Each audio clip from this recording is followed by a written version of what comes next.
सृष्टि की कहानियां अक्सर दुनिया भर के कई धर्मों का आधार बनती हैं। बहुत से लोग उन लोगों के बीच भी जाने जाते हैं जो धर्म का पालन नहीं करते हैं।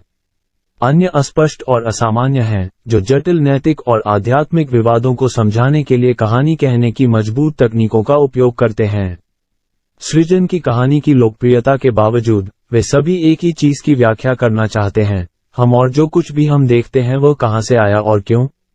नीचे दुनिया भर में पाई जाने वाली शीर्ष सबसे आकर्षक सृजन कहानियों की सूची दी गई है, जिनमें से कई धर्मों से हैं जो आज भी प्रचलित हैं।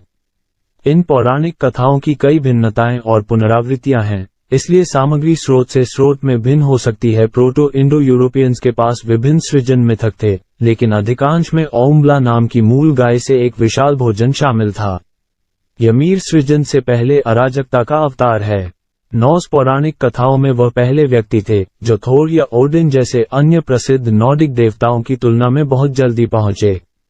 ymir ने एक शून्य गिन्नंगगप में निवास किया, जहां कोई उपजाऊ भूमि या पानी मौजूद नहीं था। हालांकि ymir को पोषण देने के लिए कुछ भी नहीं होने के कारण उसे औधुमला के उपटन से दूध पिलाना पड़ा, जो कि टपकने वाली बर्फ से बनी एक मूल गाय थी। जब वह भोजन कर रहा था तो ymir के कांख के पसीने से दो अन्य दिग्गज अलैंगिक रूप से बने थे और एक तीसरा विशाल ymir के पैरों से बना था।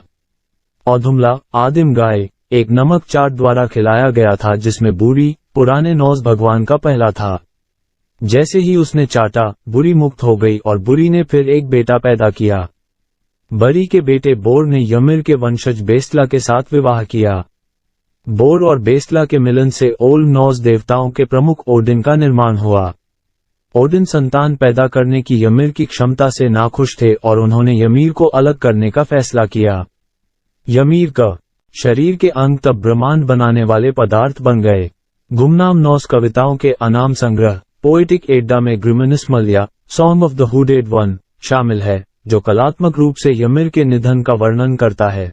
ymir के मांस से पृथ्वी का निर्माण हुआ और उसके पसीने से, या कुछ संस्करणों में रक्त, समुद्र, हड्डी से पहाड़, बालों से पेड़ और उसकी खोपड़ी से आकाश। और उसकी भौहों से प्रसन्न देवताओं ने बनाया मिडगार्ड, पुरुषों के पुत्रों का घर, और उसके दिमाग से उन्होंने गंभीर बादलों को गढ़ा।